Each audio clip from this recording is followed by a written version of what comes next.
সুপ্রিয় দর্শক, আসসালামু আলাইকুম। নিউজ 24 এর আজকের সর্বশেষ সংবাদে আপনাদের সবাইকে স্বাগতম। প্রথমেই জানিয়ে দিচ্ছি সংবাদ শিরোনাম।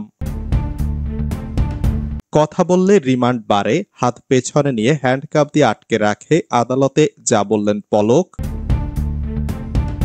কন্টেন্ট ক্রিয়েটর কাফির বসতবাড়ি পোড়ানোর ঘটনায় নিষিদ্ধ ছাত্রলীগের 2 কর্মী গ্রেফতার।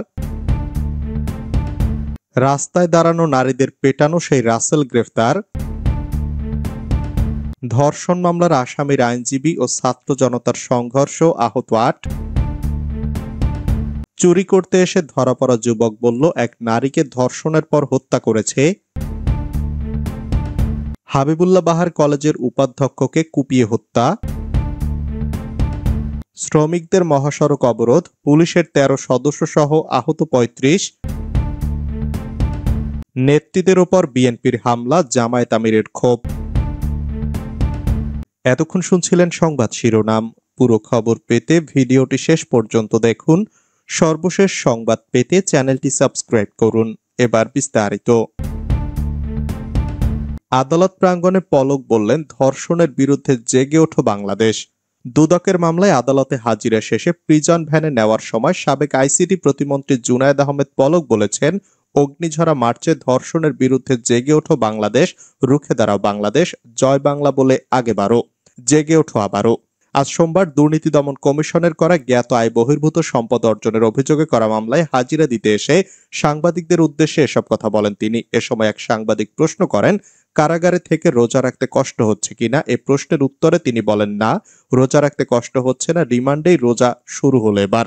এদিন দুপুর 1:50 দিকে তাকে আদালতে আনা হয়। এ সময় পলক বলেন, কথা বললেই মামলার সংখ্যা বাড়ে, পেছনে হ্যান্ডকাপ দিয়ে রাখে, কথা বলে কি লাভ। এদিন দুদকের করা মামলায় পলকের জামিন চেয়ে আবেদন করেন তার আইনজীবীরা। শুনানি শেষে ঢাকা মহানগর জ্যেষ্ঠ বিশেষ জজ জাকির হোসেন গালিব জামিন নামঞ্জুর করে আদেশ দেন। কাফির বসতবাড়ি পোড়ানোর ঘটনায় নিষিদ্ধ ছাত্রলীগের 2 কর্মী গ্রেফতার। পটুয়াখালীর কলাপাড়ায় আলোচিত কন্টেন্ট ক্রিয়েটর নুরুজ্জামান কাফির বসতবাড়ি পুড়িয়ে দেওয়ার ঘটনায় মূল পরিকল্পনাকারী নিষিদ্ধ ঘোষিত সংগঠন ছাত্রলীগের 2 কর্মী শাহাদাত হাওলাদার ও মাহফুজ মোল্লাকে গ্রেপ্তার করেছে জেলা গোয়েন্দা পুলিশ। ধানমন্ডি 32 নম্বরে শেখ মুজিবুর রহমানের বাড়ি পুড়িয়ে দেওয়ার ঘটনায় কাফির ফেসবুক পেজে বিভিন্ন কন্টেন্ট দেখে প্রতিশোধ পরায়ণ হয়ে তার বাড়ি পুড়িয়ে দেন ছাত্রলীগের ওই 2 কর্মী। সোমবার বিকালে পুলিশ সুপার কার্যালয়ে এক সংবাদ সম্মেলনে এসব তথ্য জানান পটুয়াখালী পুলিশ সুপার আনোয়ার জাহিদ। রাস্তায় দাঁড়ানো নারীদের পেটানো সেই রাসেল গ্রেফতার। রাজধানীর শ্যামলী এলাকায় রাস্তায় দাঁড়িয়ে থাকা নারীদের পেটানো সেই রাসেল হোসেনকে গ্রেপ্তার করেছে ঢাকা মহানগর পুলিশের গোয়েন্দা শাখার সাইবার ক্রাইম ইউনিট। সোমবার সন্ধ্যা 6টার দিকে রাজধানীর মতিঝিল এলাকা থেকে তাকে গ্রেফতার করা হয়। এ তথ্য নিশ্চিত করেছেন ডিএমপির মিডিয়া অ্যান্ড পাবলিক রিলেশনস বিভাগের উপপুলিশ কমিশনার মোহাম্মদ তালেবুর রহমান। তিনি বলেন, গোপন সংবাদের ভিত্তিতে অভিযান চালিয়ে রাসেলকে গ্রেপ্তার করা হয়েছে।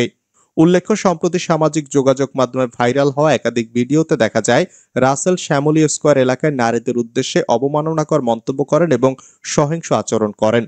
পরে সেই ভিডিও সামাজিক যোগাযোগ মাধ্যমে ছড়িয়ে পড়ে, যা ব্যাপক সমালোচনার জন্ম দেয়। ভিডিওতে রাসেল হোসেনকে লাঠি হাতে রাস্তায় নারীদের দৌড়ে দৌড়ে পেটাতে দেখা যায়। ধর্ষণ মামলার আসামির আইনজীবী ও ছাত্র জনতার সংঘর্ষ, আহত 8। জামালপুরে ধর্ষণ মামলার আসামি পক্ষের আইনজীবী ও ছাত্র জনতার মধ্যে সংঘর্ষের ঘটনা ঘটেছে। এ ঘটনায় 2 পক্ষের অন্তত 8 জন আহত হয়েছেন। সোমবার দুপুরে জামালপুর জেলা আদালত চত্বরে আইনজীবী সমিতির সামনে এ ঘটনা ঘটে। জানা গেছে, সম্প্রতি ইসলামপুর ও দেওয়ানগঞ্জে 2টি ধর্ষণের বিচারের দাবিতে শহরের দয়াময়ী চত্বরে সোমবার মানববন্ধন কর্মসূচি পালন করে ছাত্র জনতা।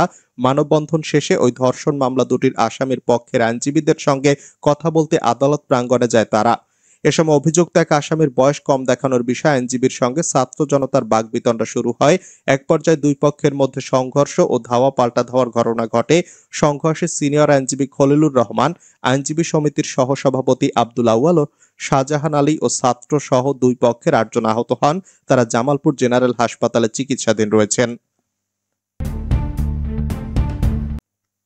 চুরি করতে এসে ধরা পড়া যুবক বলল এক নারীকে ধর্ষণের পর হত্যা করেছে।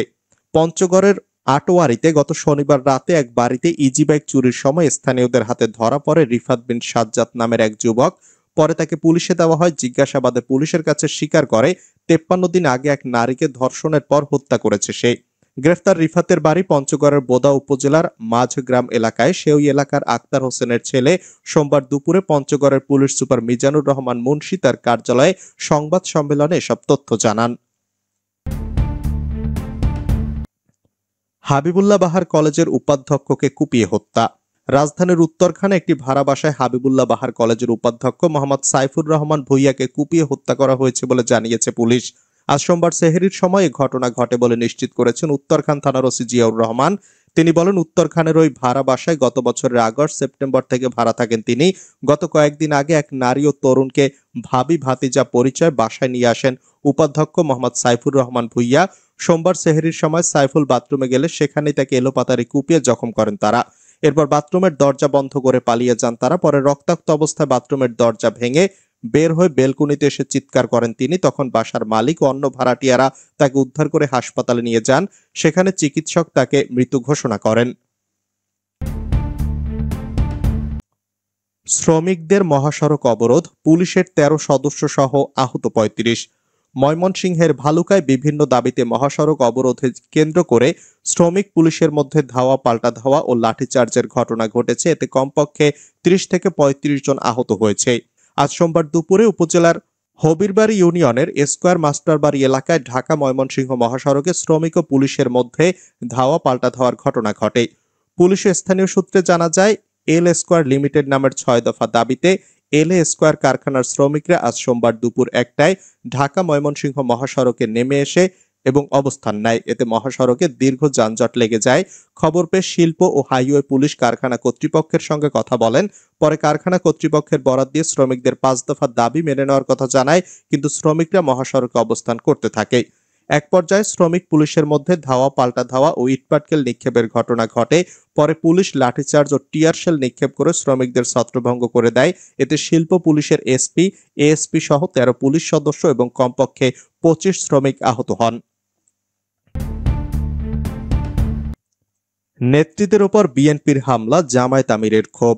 ঝিনাইদহের মহেশপুরে জামায়াতের নারী নেতৃত্বের উপর বিএনপির হামলার ঘটনায় ক্ষুব্ধ প্রতিক্রিয়া ব্যক্ত করেছেন দলের আমির ডাক্তার শফিকুর রহমান। সোমবার রাতে নিজের ভেরিফাইড ফেসবুক পেজে দেওয়া এক পোস্টে জামায়াত আমির বলেন, ঝিনাইদহের মহেশপুরে যারা আমার পর্দাসীন মা বোনদের গায়ে হাত দিয়েছে এবং পর্দা ছিনিয়ে নিয়েছে, তাদের আপনি কি বলবেন? কোন অভিধায় পরিচিত করবেন? তিনি বলেন, মনে রাখতে হবে আমাদের কাছে মা বোনদের ইজ্জত জীবনের চেয়ে মূল্যবান, সুতরাং এ বিষয়কে অবশ্যই ছোট করে দেখার কোনো অবকাশ নেই। ভারতকে ব্যবহার করে শেখ হাসিনার প্রচারণা চালানো বিপজ্জনক, গার্ডিয়ানকে ডক্টর ইউনূস। ভারতে আশ্রয় নিয়ে শেখ হাসিনা নতুন বাংলাদেশ নিয়ে অপপ্রচার চালাচ্ছেন এবং এতে দেশ অস্থিতিশীল হচ্ছে বলে মনে করেন অন্তর্বর্তী সরকারের প্রধান উপদেষ্টা অধ্যাপক ডক্টর মোহাম্মদ ইউনূস। তিনি বলেন, ভারত তাকে আশ্রয় দিচ্ছে, এটা মানা যায়।